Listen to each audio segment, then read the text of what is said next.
अब सवाल यह है कि चुनाव आयोग में ऐसा क्या हुआ, मुलायम सिंह का दावा आखिर चुनाव आयोग के सामने क्यों कमजोर साबित हुआ? इसकी वजह भी कम दिलचस्प नहीं है। आयोग के सामने वरिष्ठ वकील कपिल सिब्बल ने अखिलेश यादव गुट का पक्ष रखा था। उन्होंने मुलायम की हार के पीछे अमर सिंह की एक चिट्ठी को अहम वजह बताया। सुनिए। आयोग ने मुलायम सिंह जी के ग्रुप को बोला कि आप 9 तारीख तक, 9 जनवरी तक जो भी दस्तावेज आप दाखिल करना चाहते हैं आप दाखिल कीजिए। फैक्ट उन्होंने कहा कि कोई स्प्लिट हुई ही नहीं है। और फिर इलेक्शन कमीशन ने एक चिट्ठी का वर्णन किया जो अमर सिंह जी की लिखी हुई थी, जिसमें उन्होंने कहा था कि जो अखिलेश का ग्रुप है वो एक स्प्लिंटर ग्रुप है। तो इलेक्शन कमीशन ने कहा कि एक तरफ तो मुलायम सिंह जी कहते हैं कोई स्प्लिट नहीं हुई, और दूसरी तरफ अमर सिंह की चिट्ठी है रिकॉर्ड पे जो कहते हैं कि एक अखिलेश ग्रुप का स्प्लिंटर ग्रुप है। तो दोनों चीजें तो हो नहीं सकती।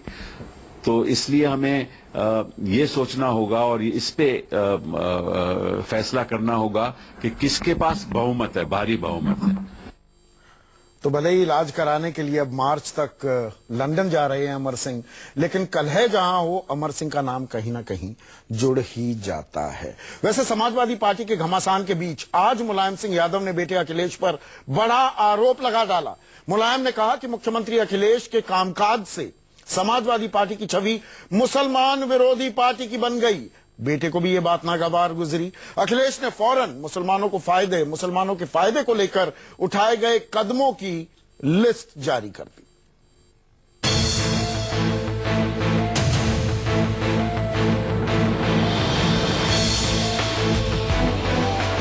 मुलायम सिंह यादव ने अखिलेश के खिलाफ अब तक का सबसे बड़ा दांव चल दिया है।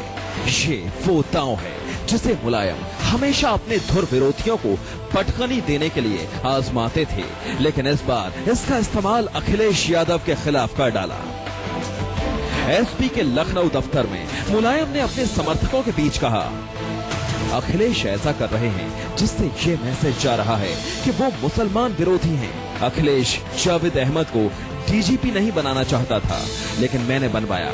अखिलेश ने महिला मंत्री को हटा दिया। कितनी बड़ी गलत बात है। दरअसल अखिलेश यादव ने जिन 4 मंत्रियों को अपनी कैबिनेट से हटाया था उसमें शादाब फातिमा भी थी, जिसको लेकर मुलायम ने अखिलेश पर सवाल खड़े किए। मुलायम यहीं नहीं रुके। उन्होंने कहा, अगर हमारी सरकार बनी तो अल्पसंख्यकों के लिए काम करेगी। अल्पसंख्यक मेरा साथ दें। मैं हमेशा आपके साथ रहा हूं। अल्पसंख्यक ही हमारी सरकार बनाते हैं। मुलायम ने आगे कहा, मुझे नहीं मालूम था अखिलेश मेरे विरोधियों से मिल गया है। अब वो मेरी बात नहीं सुनता। पिता के इस हमले से अखिलेश हैरान रह गए, लेकिन उन्होंने अपनी तरफ से पलटवार में देरी नहीं की। अखिलेश यादव ने अपनी सरकार के 20 से ज्यादा बड़े फैसलों और योजनाओं की लिस्ट जारी कर दी जो मुसलमानों के फायदे से जुड़ी है। सवाल ये है, क्या अखिलेश को अब पिता की तरफ से आगे ऐसे ही हमले झेलने पड़ेंगे? वीरेश पांडे, लखनऊ, न्यूज़ 24। अब इस खबर के मायने क्या है, ये जानने के लिए चलते हैं मेरे सहयोगी, हमारे एडिटर इनपुट सुकेश रंजन के पास। सुकेश, 12 नवंबर को यह हंगामा शुरू हुआ था, ये तलखीश शुरू हुई थी।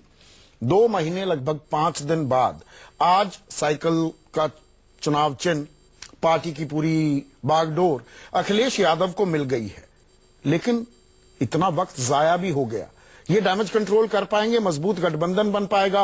राम गोपाल कह रहे हैं कांग्रेस से बात चल रही है, आरएलडी से बात चल रही है, या फिर जिस तरह के तेवर मुलायम सिंह यादव ने अख्तियार किए हैं, क्या उन्हें मुलायम को लालू प्रसाद यादव की बात सुननी होगी, बेटे को आशीर्वाद देना होगा?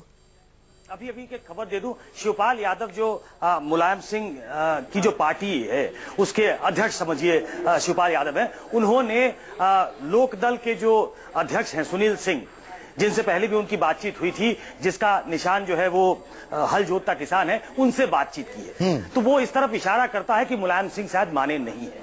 मुलायम सिंह से लंबी बातचीत हुई थी अखिलेश यादव की, शायद वो आशीर्वाद चाहते थे। उन्होंने एक अपनी तरफ से भूमिका भी बनाई कि कोई भी मुलायम सिंह यादव का नाम पहले ले, उनकी नारेबाजी पहले करे, मेरा नाम तीसरे नंबर पे आना चाहिए। तो एक प्लेकेट करने की कोशिश अखिलेश यादव की तरफ से थी कि अब आप आशीर्वाद दीजिए, देखिए साइकिल भी हमारी हो चुकी, पार्टी के अधिकतर लोग हमारे साथ हैं। लेकिन इसके बाद भी मुलायम सिंह मांगते नहीं दिखते हैं, और उसके पीछे जो एक प्रिटेक्स्ट दिया कि वो मुसलमान विरोधी है। देखिए ये सारा खेल वहां आकर टिका है। अगर मुलायम सिंह जिस तरीके से लग रहा है, अगर वो अपने कैंडिडेट उतारते हैं और ज्यादा ध्यान उनका मुस्लिम वोट की तरफ रहता है तो ये स्प्लिट होगा। और तो ये अखिलेश यादव की वोट नहीं होगा। अपने समधी लालू की बात नहीं मानेंगे मुलायम? अब ये आर पार की लड़ाई है बाप बेटे में। देखिए, पहले भी नहीं माने थे। ये महागठबंधन पहले बना था, बिहार को याद करिए, और ये कहा गया था कि पूरे राष्ट्रीय अध्यक्ष जो सबके अध्यक्ष हैं वो मुलायम सिंह यादव हैं, वो सभी सीटों पे वही चुनाव लड़ा रहे हैं। लेकिन मुलायम सिंह यादव उस समय भी जेडीयू आरजेडी के साथ चुनाव मिलकर नहीं लड़े थे। तो अपने राज्य में जो वो रिकंसाइल अभी तक नहीं कर पा रहे हैं कि आखिर जो ये वोट था वो हमारा था, आखिर जो ये पार्टी थी वो हमारी थी, आखिर जो ये साइकिल था वो हमारा था, वो सब कुछ छिन गया है। तो मुलायम सिंह जिस दिशा में आगे बढ़ चुके हैं, अगर वो थोड़ा एक कदम और आगे बढ़ते हैं तो मुझे लगता है कि ये स्प्लिट जो है ये बाकी दलों को ध्यान देना पड़ेगा कि इसका फायदा 10 सेकंड में सुकेश, समाजवादी पार्टी अखिलेश वाली पार्टी मैदान में है भी एक मजबूत गठबंधन के तौर पर आएगी या एडवांटेज बीजेपी हो गया ये? नहीं, अब तो वही समाजवादी पार्टी है, अखिलेश वाली पार्टी नहीं। समाजवादी पार्टी जो है वो राष्ट्रीय लोकदल से बात कर रही है और कांग्रेस से बात कर रही है। कांग्रेस ने तो आज खुल के ये इजहार भी कर दिया कि वो गठबंधन करना चाहते हैं। अगर ये गठबंधन बनता है तो एक फॉर्मिडेबल अलायंस होगा, लेकिन जनता के बीच क्या ये संदेश जाएगा, मतदाताओं के बीच ये संदेश जाएगा मुलायम सिंह के लड़ने के बाद भी कि ये विनिंग कॉम्बिनेशन है, हमें अपना वोट स्प्लिट नहीं करना चाहिए, इस पर सब कुछ डिपेंड करेगा।